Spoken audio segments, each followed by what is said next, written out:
I still remember the suffocating dread that filled my chest the night my mother called me downstairs, her trembling voice cracking like something inside her had already broken forever. Each stair groaned beneath my cautious steps, echoing through the dim hallway as if the house itself were whispering warnings. I was too terrified to fully understand. When I reached the kitchen, my mother's shaking hands and panicked breathing told me she had seen something she could no longer pretend was her imagination. She pointed toward the far hallway, insisting she had witnessed a silent figure gliding across the tiles, moving with an unnatural grace that made my skin crawl painfully. I tried calming her, but a sudden icy sensation traced down my spine, making me feel like something unseen waited patiently in the suffocating darkness behind us. That night I realized our home held secrets far more sinister than creaking floors, and the terror settling in my bones felt like the beginning of a nightmare. But the next night revealed something far worse, something that made fear feel almost merciful. The following evening, my mother refused to leave her room, leaving me alone in a house that suddenly felt alive with lurking shadows whispering through every crooked corner. I walked cautiously through the hallway, trying to convince myself the darkness was empty.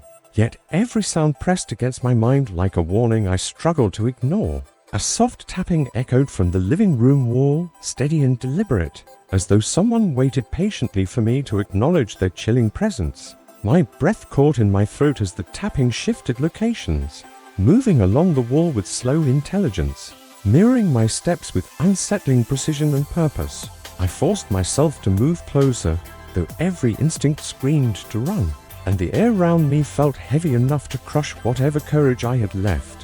When the tapping abruptly stopped the moment I reached the doorway, I felt the first true taste of terror, silence with intent behind it. But what broke that silence moments later still echoes in my nightmares. A low whisper drifted from the far corner of the living room, a voice so faint it felt like it seeped directly into my skull rather than my ears. The words were indistinguishable, yet they carried a venomous tone that felt ancient, as though speaking from a place where light had never existed.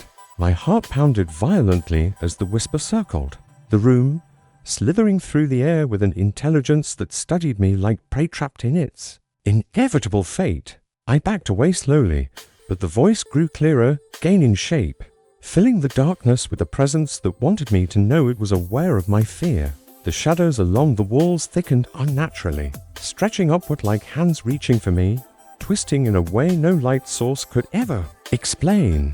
I fled to my room, feeling the whisper follow behind me, each syllable promising that it was far from finished with me.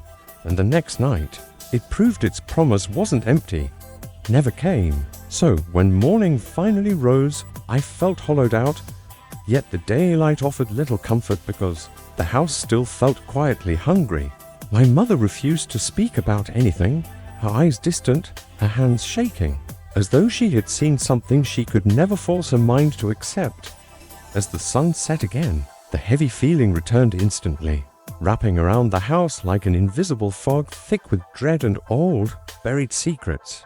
We tried distracting ourselves with television, but the static suddenly crackled into an eerie whisper, repeating my name with a chilling clarity that froze my blood.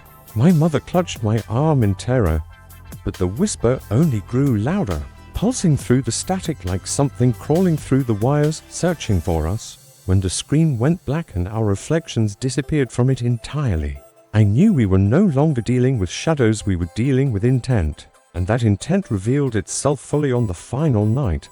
The house felt unnaturally quiet that last night, the kind of silence that doesn't comfort but waits, like something holding its breath before deciding to strike.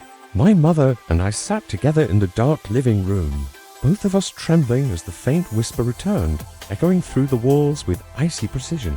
The shadows gathered at the edge of the room, merging into a shape that seemed to pulse with hatred, its presence pressing against us like suffocating weight.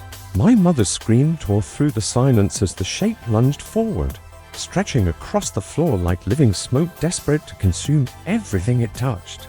I grabbed her hand and pulled her toward the front door, but the entire house shook violently as if trying to trap us inside its decaying, haunted ribs. We escaped only because the entity chose to let us go, and to this day I feel it watching, waiting patiently for the moment it calls us back, because some places never release you, they simply wait until you return.